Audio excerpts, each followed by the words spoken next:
Quem trouxe a Bíblia? Então, abre em Mateus, né? Mateus capítulo, é o 9, versículo 30, capítulo 9, versículo 36, né? Nós vamos abrir em 3 lugares. Para quem acompanhou a missa nesse final de semana, para quem prestou atenção em tudo que o Zé comentou aqui agora, ele fez a leitura, né, do Evangelho de domingo, e eu quero que vocês guardem algumas frases que a gente precisa guardar no nosso coração. Quando Jesus, está escrito assim no versículo 36, ao ver a multidão, teve compaixão dela, porque estava cansada e abatida como ovelha sem pastor. Nós estamos vivendo a geração do cansaço. Todo mundo que se encontra cansado. Como é que você está? Morto? Estou cansado. Não dormi, estou trabalhando demais, estou correndo demais. A palavra que você mais escuta, estou cansado. Estou falando alguma mentira? A sociedade do cansaço. Até as crianças estão cansadas. Seja por uma sobrecarga, 9 horas de festa no domingo, segunda-feira, estão mortos. Não consegue nem examinar, porque está morto, não consegue nem abrir o olho. A família está preocupada, não, teve um excesso. Então, por que estamos cansados? Vocês têm uma ideia? Pensem bem. Nós somos cristãos, todos fomos batizados. Somos irmãos. Podemos até não ter muita consciência, nem viver assim, mas somos irmãos. E formamos o corpo de Cristo. O que Jesus falou do cansaço? Vinde a mim, e eu. Estamos buscando o recurso no lugar certo? Então é preciso a gente pensar. A nossa caminhada espiritual, a consciência que nós somos peregrinos, viemos dele, né? Viemos do amor e voltamos para o amor, nós temos um caminho. E nesse processo, desde o momento que eu fui batizada, fiz a primeira Eucaristia, fui crismada, nós temos um caminho de conversão. Então eu preciso entender, de verdade, olhar para mim e falar, o que está me desvitalizando? O que está tirando a sua energia espiritual? Por que você está sem, aquele povo está abatido? Por que se você é filho de Deus, está batizado, tem todos os sacramentos na mão, inclusive a Eucaristia, inclusive a adoração ao Santíssimo, por que você está sem forças e abatido? Está vendo que é para pensar? Fico imaginando o olhar, né? Uma das coisas que eu tenho vontade de ver é o olhar de Jesus. Quando ele olhou para aquela multidão, eu fico imaginando que se ele olhasse para nós hoje e falar, tudo acabado. Não fisicamente tão lindos, mas na alma. Por que abatido? Então vamos pensar nisso. Será que eu sou desvitalizada interiormente porque eu não confio no amor de Deus? Eu não confio que de verdade eu sou a filha única, o filho único, e que o olhar dele está sobre mim, 24 horas, até enquanto eu durmo ele toma conta do meu sono. Afinal, não acredito de jeito nenhum. Será que dentro de mim carrego tanta mágoa, uma ausência de perdão, que não me deixa caminhar? Aonde está o problema na sua vida? O que você perdeu? Às vezes eu perdi meu primeiro amor, que é Jesus, que eu estou falando do primeiro amor é Ele. Daquela paixão de quando a gente o descobre, se apaixona. E eu vou levando a minha vida espiritual igual uma tralha. E entre tantas coisas que eu sou, então, o que você é? Eu sou casada, eu sou professora, eu sou advogada, eu sou arquiteta. Entre tantas coisas que você é, você fala, não, também sou católica. Mas o que significa isso? O que isso muda? O que isso impacta na sua vida? Compreendem? Porque enquanto eu não entender aonde está o problema, que eu estou adoecendo do ponto de vista espiritual, eu não tenho a cura. Porque eu não busco nem no lugar certo. Então, às vezes eu não confio em Jesus de jeito nenhum. Eu confio, mas eu não confio. Eu leio essa palavra de Deus, mas ela não é para mim. Essa multidão abatida não era eu. Cansada não era eu. E eu fico vendo hoje, né? Eu fico vendo os pais em exaustão no consultório, correndo loucamente. Os dois trabalhos não se encontram, porque são motoristas, né? Assim, busca menino, leva menino, corre para lá, corre para cá. É uma agenda das crianças para cumprir, que eu já estou cansada para eles, tanta confusão. Aí você olha para todo mundo exausto. Eu não vejo mais prazer em sentar à mesa. É tudo, olha as horas, só correndo, olha os coitadinhos, me tudo estressado. Você acha que eu estou brincando? Os meninos de 6 anos hoje tomam Ciodoro, para diminuir a ansiedade. 6 anos. Eu nunca vi isso, que a gente brincava de boneca, né? Eu não consigo compreender. Aí eu vejo todo mundo correndo e as famílias entristecidas. Eu não vejo alegria em ter os filhos, em congregar, estar juntos. É tudo com pressa, é tudo correndo. E aí o pessoal fala, não, eu estou morto, estou cansado. De quê? Correu para quê? Para onde? O que é que nós queremos com a nossa vida? Guarda uma coisa que eu vou dizer para vocês, que eu falo isso muito lá no CTI. Os dias sem alegria, sem uma gargalhada, são dias sem memória.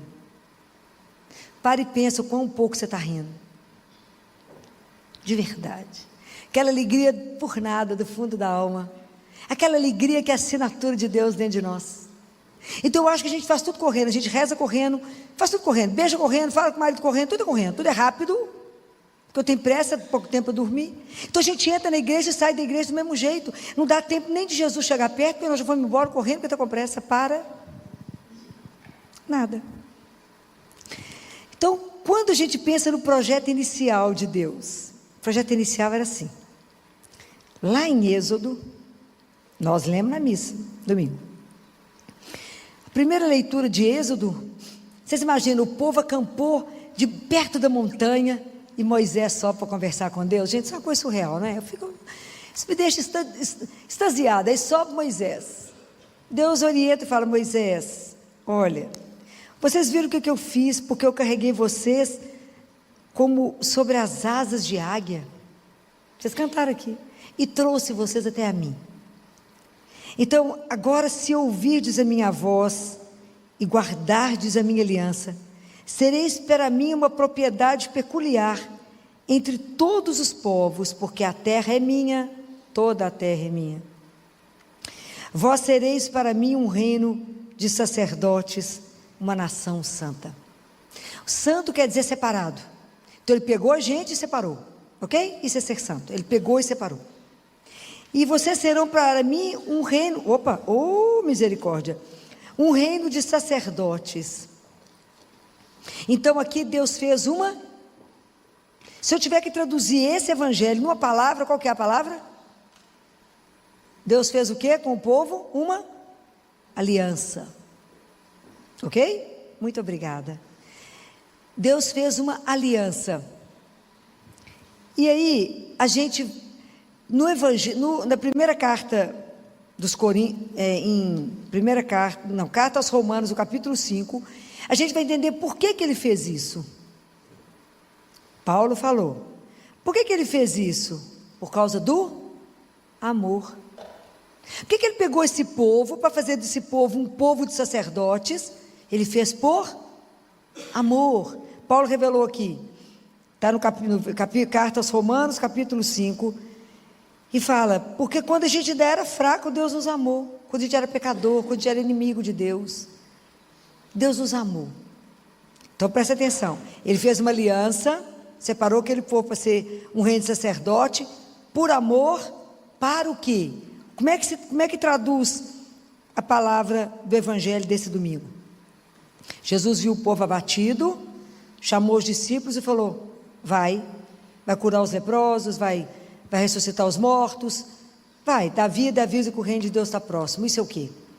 Ele separou um povo para ensinar, fez uma aliança por amor, para que cumprisse uma missão. Então foi isso que nós vimos domingo. Um povo escolhido, que aquele povo é só os nossos, ancestrais ali, povo escolhido, por amor, para fazer uma missão. Que missão? Qual missão? Qual missão? Nós não somos irmãos, Jesus veio fazer o quê? Revelar o quê? Que nós somos filhos de Deus, que nós temos um Pai, que nos criou por amor, para vivermos no amor. Que a ausência de Deus vai gerar em nós tantas doenças. Então vai e anuncia a esse povo, que Deus está vivo no meio de nós. Vai e anuncia, devolve alegria ao povo, cura as doenças. Quantas doenças estão no corpo e são da alma? Vai, leva isso. Fala, não, filho, ele falou para mim não, falou para os 12. Eu não tenho nada com isso. Não, quem está falando hoje é para você. Para cada um, ninguém escapa desse. Quando a gente reza, na inocência, a gente reza assim: enviai, Senhor, operários, para a sua vinha, porque a messe é grande, os operários são poucos. Você fala, não, nós estamos chamando padre, freio, não, eu sei mesmo. Mas quando Jesus coloca essa missão em nós, porque hoje é cada um de nós, ninguém escapa disso. Filó, mas eu não tenho nenhum talento para isso. Ele não pediu nenhum talento. A gente acha que Jesus quer uma coisa grandiosa, maravilhosa. Não.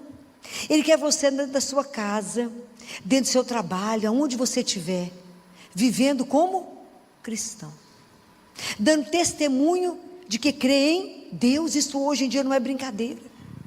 Anunciar Deus com a sua vida.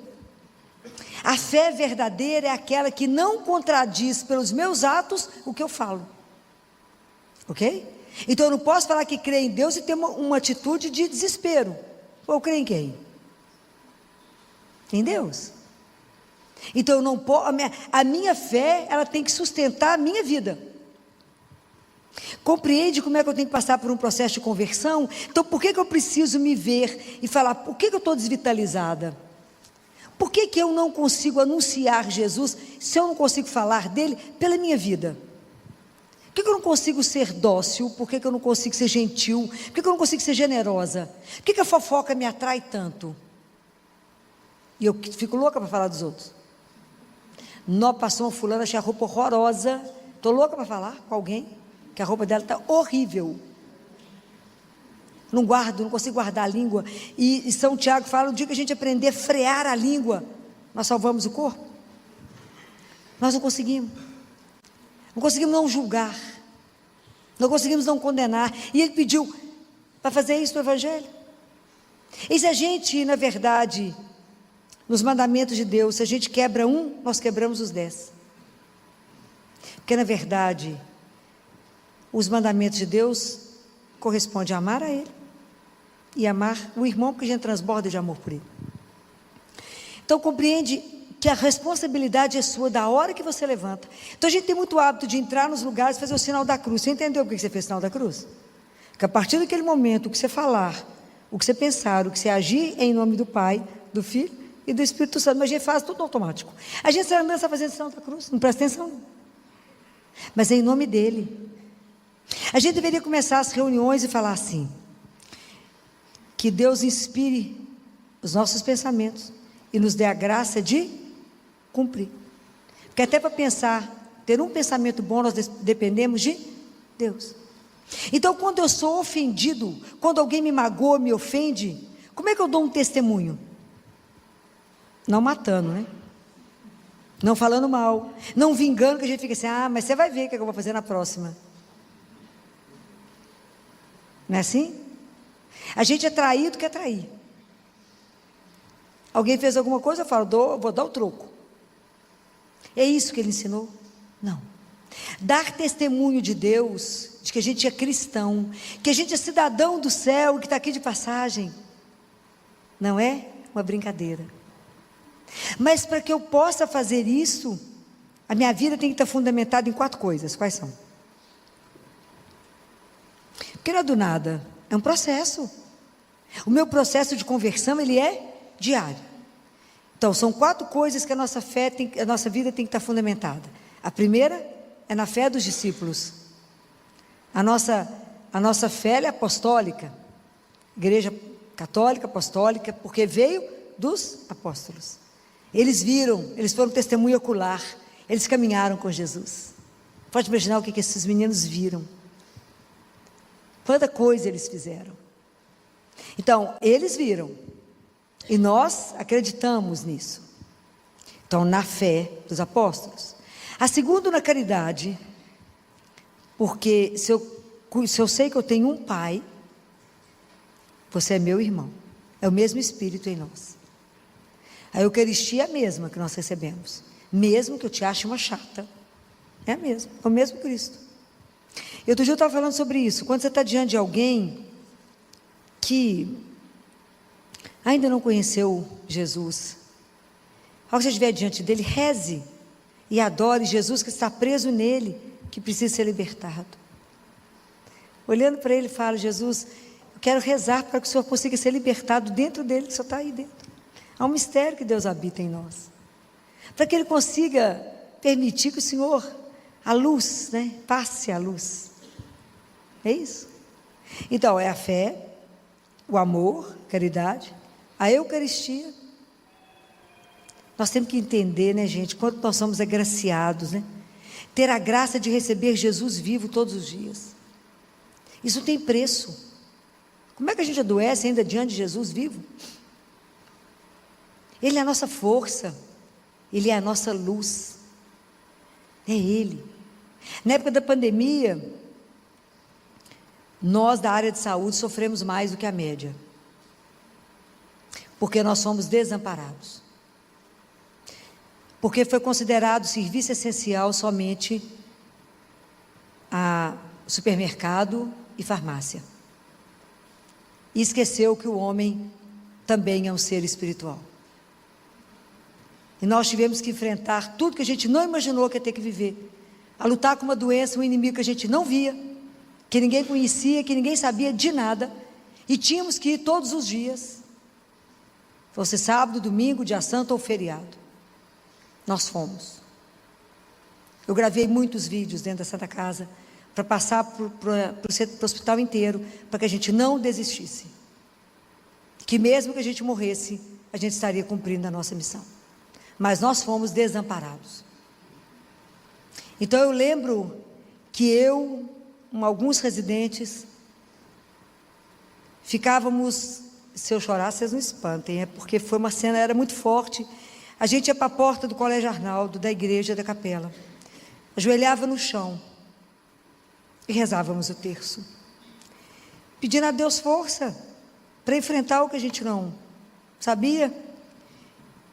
E ficava muito triste, eu falava: Jesus, o Senhor está preso aí, a gente precisa do Senhor e não tem direito a ter acesso ao Senhor. Foi muito sofrido, mas foi muito sofrido, porque nós somos sendo desvitalizados. Ele é a nossa vida, Ele é a nossa força, Ele é o corpo que nos põe de pé. Quantos mortos à nossa frente, quantas famílias que não puderam despedir de ninguém, e nós não fomos olhados, acudidos. Se esqueceu que nós somos corpo e alma, e a nossa alma ficou seca, árida, desidratada, desnutrida, porque não recebeu a vida que é Jesus. E aí eu fico lembrando do dia que me emocionou profundamente. Acho que foi um sábado, a gente estava no CTI discutindo um caso, e era uma discussão que incluía várias equipes. Eu lembro que estava o pessoal da oncologia, estava eu, estava a nefro, e de repente, no meio de tanta coisa pitando dentro do CTI, eu escutei um sax. Falei: gente, para, não é possível ter alguém tocando sax para nós lá fora. E quando eu cheguei na janela, foi uma das cenas que mais emocionou o CTI. Havia um santo sacerdote com Jesus. Então ele estava com um ostensório imenso, e ele colocava aquele ostensório de frente à Santa Casa, e alguém tocou o sax, e ele abençoava. E naquele momento foi como trazer vida para a vida. Isso foi um testemunho desse, eu não sei quem foi esse sacerdote santo, que levou Jesus para nós.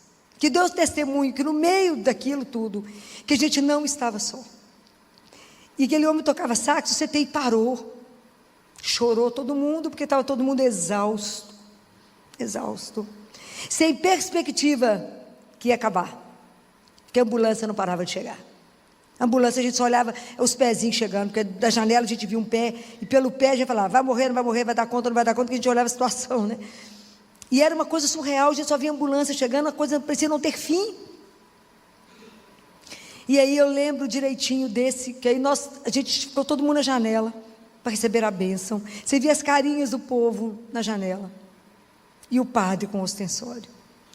Então eu sabia que Jesus não nos ia abandonar, mas aquele foi um sinal visível, né? Era Ele vivo naquele momento, nos dando luz, força, coragem, falando de pé, que eu estou com vocês, eu não abandonei. A igreja pode estar com a porta fechada, mas eu, o Senhor, permaneço com vocês. Então foi um dos momentos mais fortes da pandemia que a gente viveu, foi essa presença, e alguém teve a delicadeza de colocar um sax, tocou o sax para nós lá fora, não teve medo de sair à rua, e levar esse conforto na alma da gente que estava lá, na luta pela vida tinha outras doenças acontecendo, não era só Covid, tinha outras doenças acontecendo, a gente tinha que estar de pé para trabalhar. Então, a importância do momento desse, onde a presença da Eucaristia me lembra Jesus vivo. E hoje nós temos a chance de continuar tendo Ele vivo. E a gente comunga sem ter muita consciência do que nós estamos fazendo. E nós recebemos aquele que nos cura, aquele que nos sustenta, aquele que te ampara, aquele que te transforma. Porque o objetivo é a gente depois ser um outro Cristo, né? Mas como é que eu vou ser? À medida que eu encontro com Ele. Cada vez que eu encontro com Ele, é Ele que vai me trabalhando e vai me incorporando nele. Ele que eu vou diminuindo para que Ele cresça. E a quarta coisa que eu falei que era a fé, a caridade, a Eucaristia, e a quarta coisa é a oração. A oração, gente, ela é o oxigênio da alma. Se vocês não rezarem todos os dias, é igual não comer todos os dias. A alma perde força. Como é que alimenta a nossa alma? Com a oração. Eu tenho que pegar a palavra, eu tenho que ler, tenho que guardar essa palavra, que ela é meu alimento, e eu tenho que falar com Jesus, se calar. Quando vocês receberem a Eucaristia, Jesus faz essa queixa. Ele fala assim: quando você recebe uma visita na sua casa, importante, você coloca ela sentada, você vai para a janela ver quem está passando? Você concentra na visita, não é? As pessoas recebem a Eucaristia e ficam de olho quem está comungando, olhando o resto. Eu não falei com vocês outro dia sobre o silêncio dos olhos. Fecha os olhos na hora de rezar, concentra naquele que você está falando. Fechar o silêncio do ouvido, lembra? E eu tenho pedido demais, as igrejas estão muito barulhentas. Nós estamos na casa do nosso Pai. A gente está perdendo a consciência do sagrado. A gente tem que ter reverência. Temos que entrar na casa dele, a casa é dele. Quer conversar? É maravilhoso encontrar com os amigos e conversar lá fora. Aqui dentro, não. Aqui dentro, não. E a gente precisa aprender a respeitar o outro quando está rezando. Porque às vezes eu estou rezando, o povo chega e fala assim: você está rezando, né? Estou. Mas atrapalha a si mesmo. Acredita que eu estou diante de um Deus vivo? Não. Não crê. Porque para mim, para que Deus esteja presente, vivo, eu diante de alguém vivo, eu tenho que estar vivo diante dele, e presente diante dele. É uma relação, gente, a confiança não é numa ideia, é numa pessoa. A minha fé não é numa ideia, é numa pessoa. Jesus está vivo no meio de nós. Se eu não me sustentar nisso, como é que eu vou dar testemunho? Não dou, pois nem eu estou dando conta de mim. Eu preciso falar para mim mesmo, eu estou precisando de força para mim, como é que eu vou ajudar o outro? Não vou. Então Jesus conta com cada um de nós e não tem como a gente escapar. Mas isso é necessário que a gente esteja de verdade empenhado na nossa vida espiritual. A vida espiritual é uma coisa séria, isso não é uma brincadeira. Não deixe para descobrir isso na hora da morte. Descubra agora, porque a gente caminha com Ele, Ele é aquele que é o nosso, Ele falou, eu caminharei com vocês como companheiro de caminhada para a eternidade, e se o fardo estiver pesado, eu carrego para você? Existe uma doçura igual a essa? Não, não existe. Não existe. Mas eu tenho que falar com o meu irmão da experiência de Deus. Eu encontro as pessoas aflitas, angustiadas, agoniadas, e falo com ela, eu tenho um tratamento para você? Tem. É Jesus. Vejo o povo aflito, agitado, nervoso. Falo, para meu filho, por que você está assim? Estou angustiado, não sei que decisão tomar, Filó. Falei, mas tem uma pessoa que sabe. De graça, por enquanto ele é de graça. Por enquanto não tem fila, porque as pessoas ainda não acreditam que ele está vivo. Mas vai no Santíssimo e fala com ele. Fala, Jesus, eu preciso tomar uma decisão. O senhor me ajuda? E às vezes quando você fala da palavra de Deus e fala o nome dele, as pessoas já começam até, às vezes chora, porque tinha esquecido. Chora porque sabe que é real. E fala, como que eu posso esquecer dele? E ele fará. E ele faz, e é maravilhoso a gente testemunhar que Deus faz. Que eu peço, Jesus me orienta, e ele orienta. Que decisão eu tomo? E ele mostra. Então, se vocês não viverem isso na vida de vocês, vocês vão passar o quê? Que cristão nós somos? Essa é a messe. É que nós temos que anunciar um Deus que é vivo. E que transforma a nossa vida, e que é a razão da nossa alegria. E que quando alguém perguntar, por que você é nessa alegria? Que remédio você toma para ser assim tão vitaminado essa hora? Fala, Eucaristia, amigo. Tem um corpo que me carrega, tem a audácia de dizer isso. Há um corpo que me sustenta, e é Jesus. Não tenha medo de dizer, não tenha medo de anunciar, sem agredir ninguém. Mas se alguém perguntar, como diz Pedro, se alguém te fizer pergunta sobre a razão da sua esperança, esteja pronto para falar. Quem me sustenta, quem me dá isso, é Jesus. Compreendem? Hoje Ele conta comigo e com você. Hoje, para que as pessoas entendam que nós temos que trabalhar para esse reino, anunciar um Deus vivo, anunciar que Ele é dono das coisas, dizer às pessoas, não tenhais medo, não desespere, quem tem Deus espera. Ele vai demorar, não tem importância, ele tem o tempo dele. Ele é o Senhor. Entender que Ele é o Senhor de verdade. E aí a gente acalma. Tudo, nada passa despercebido aos olhos de Deus. Nada. Então nós precisamos de pedir o Espírito Santo de Deus que nos conceda sabedoria. Que nos encha de sabedoria. Que nos ajude no nosso processo de conversão. Para que a nossa vida tão simples, tão nada, possa ser luz para o nosso irmão.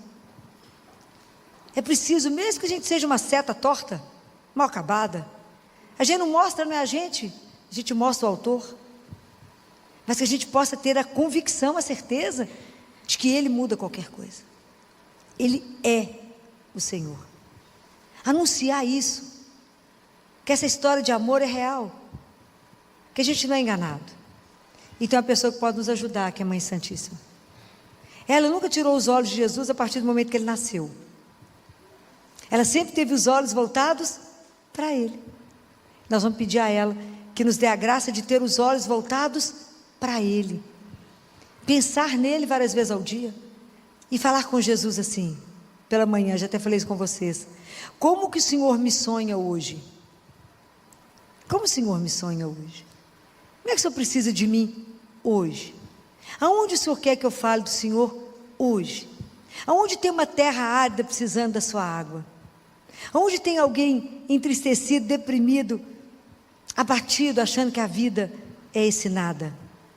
Aonde eu posso dar força e coragem para o outro e dizer, coragem? Nós temos uma grande e poderosa intercessora que é mãe, e intercede sempre agora, diante de um Deus que é de uma doçura incalculável, dessa misericórdia que transborda e que é um mistério na nossa vida, que nos deixou tudo para que a gente desse conta de ficar de pé, inclusive Ele mesmo, fica conosco.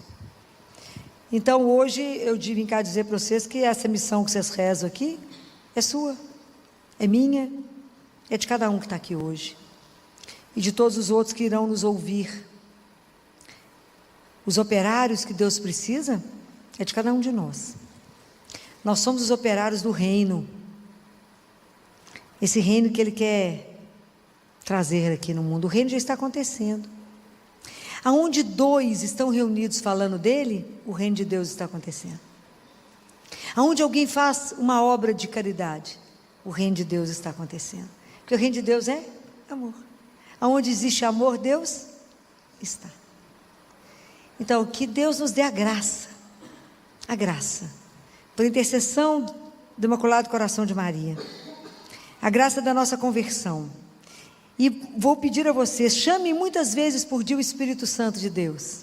Jesus falou, chame o Espírito Santo através do coração imaculado da minha mãe, para que Ele te oriente, para que Ele te enche de sabedoria, para que Ele te dê a decisão certa, para que Ele te ajude pelos seus atos, pela sua vida, que as pessoas olhem aquilo que você está fazendo e dê glórias a Deus pela sua vida, e fala, essa pessoa me ajudou a entender que eu tenho um Pai, e que o caminho é esse. Nós temos que ajudar uns aos outros, revelar essa doçura que te transformou, que te colocou de pé, que te salvou quantas vezes, que te buscou em quantos descaminhos, que nunca desacreditou de você, e que ainda te espera a cada dia. Continua batendo a porta e dizendo, se você abrir, seremos amigos. Não perca a oportunidade de ser amigo de alguém, de tamanha doçura, de tamanho poder. Que Deus capacite a cada um de nós, na nossa vida mais simples, mais ordinária, no sentido de comum, a dar testemunho de que é um Deus vivo e que nos ama sem igual.